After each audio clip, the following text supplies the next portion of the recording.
Salom, mening ismim Bilol. Bizning shaharchamizda hech kim to'lin oy kuni ko'chaga chiqmaydi, ishlamaydi va taksistlik ham qilmaydi. Sababi bu kuni juda ham qo'rqinchli voqealar beradi va shuning uchun ham ko'chaga chiqmay hamma uyda o'tiradi. Men esa bunga ishonmasdim. Shunday kunlarning birida mening mashinamga g'alati bir inson o'tirdi. To'lin oy kuni. U hamma yog'iga qip-qizil ust-bosh kiygan, qip-qizil shlyapa kiygan va u birozgina qo'rqinchli tuyulardi. Sababi undan kelayotgan hid ajoyib bir boshqacha qon hidiga o'xshardi. Katta ochki taqib olgan, yuzi esa ko'rinmas. Men birozgina qo'rqdim va so'radim: "Siz qayerga borasiz, janob?" U esa "To'g'riga ketaver. O'z yo'lim chiqqanda to'xta deb javob beraman. Manzilga borganda" deb javob berdi. Men negadir o'zimni o'zim qo'rqityapman deb u kishiga gapira boshladim. "Janob, siz kech kirganda hech kim ko'chaga chiqmaydigan paytda siz qayoqqa ketyapsiz? So'rasam bo'ladimi?" dedim. "Qabristonga ketyapman. Bir odamni ko'mib kelishim kerak." U juda ham hech bir narsaga ishonmaydigan odam ekan deb kulib so'rab qo'ydi. Men qotib qolgandim, o'ylanib turardim. Va shunda o'sha kishi: "Qo'rqma bolam, yuraver. Hali yo'limiz uzoq", deya menga gapira boshladi. Men yo'l qo'yim o'ylanib ketdim. Balkim xalq aytayotgan o'sha maxluq shudir. Balkim meni o'ldirmoqchidir, deya har xil qo'rquvlar, har xil narsalar miyamga kela boshladi. U birdan yo'lda: "Oy, yo'limiz yaqinlashib qoldi. Sekinroq yur", dedi. Bu chindan qabriston-ku. Men unga biroz tikilib qaradim. U esa pastga qarab bir nimalarni g'udiranardi. Hech kim tushunmaydigan gaplar. Va so'radim: "Janob, biz rostdan qayerga ketyapmiz? Men qo'rqib ketyapman", degandim. U kulib yubordi. Ha otib kulardi. Men hech narsaga tushunmasdim. Uning ko'zlari juda ham bir qo'rqinchli, rangi esa oppoq.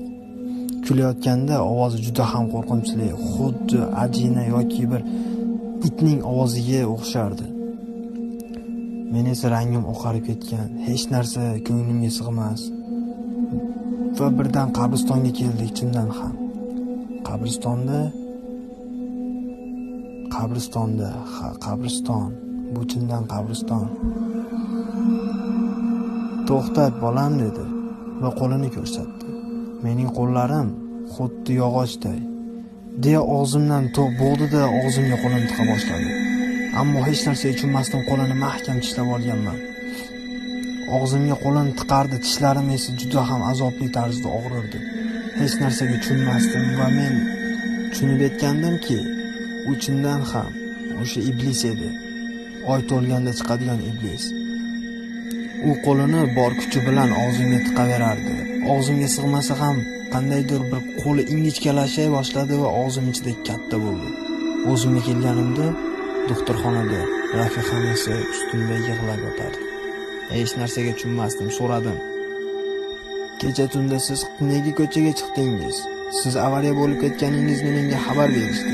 Men esa juda qo'rqib ketdim", dedi rafiqam muslima. Men o'sha iblisga duch keldim. U esa meni o'ldirishga harakat qildi. Ammo siz tiriksiz-ku. Siz shu yerdasiz, mening oldimda. Siz yolg'on gapiryapsiz. Siz ichib mast bo'lib urilgansiz, qandaydir biror narsa yig'layotgan. Men esa uning yupatish uchun yo'q. Bu haqiqat. U men bilan to'qnashdi. U kechqurun meni o'ldirishga harakat qildi. Deganimda hech kim ishonmadi. Politsiya ham, hech kimsa ishonmasdi. Faqatgina buni men bilardim. To'lin oy kechasi shuni bildimki, hech kim ko'chaga chiqib bo'lmas ekan. Va men mashinamda kamera yozuvlari bor dedim. Kamera yozuvlarida esa hech kimni ko'ra olmadim. Hech kimsa yo'q edi. Sababi kamera hech kimni yozib olmagandi. Faqatgina mening o'zim bilan o'zim bo'lgan suhbatni yozib olgandi.